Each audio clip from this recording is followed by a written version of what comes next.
E depois que já o webs último mundo inteiro queda como VIP, notícia triste com um avião de Malaysia Airlines vuelo MH número 17, a queda tira a bow com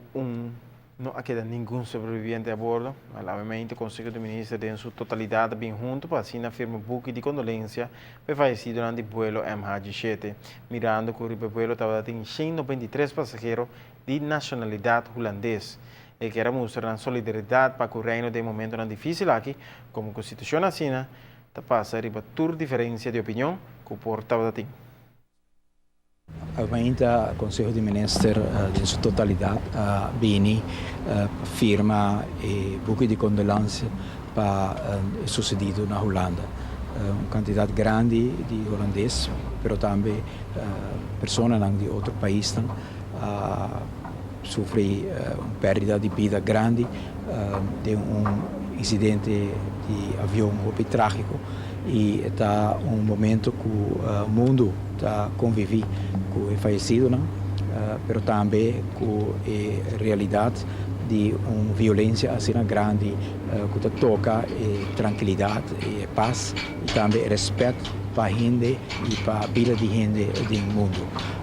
No momento assim, nós está será como gente, estimação para a gente está surpassar todo momento de diferença não portinho arriba outro tema não e a Reino Unido sul luto para falecido não e na Aruba nós está expressando solidariedade com a Holanda, com a família de falecido não também de Kosovo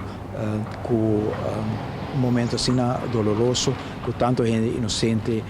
por perder a vida. De nome do povo de Aruba nós sabemos para expressar nos sentido mais profundo de condolência com a família, expressar nos desejos com o nosso Criador por uma força no momento difícil aqui e também para demonstrar que conjuntamente no reino holandês a base de estimação para nos próximos nos ser juntos para estar solidário com o outro tem momento difícil aqui e nos rei também nos transmitir a mensagem aqui no governo de Holanda também e na tour representante de reino, mas também do governo de Holanda no momento aqui nos sentido de solidariedade e convivência também e com pensamento profundo de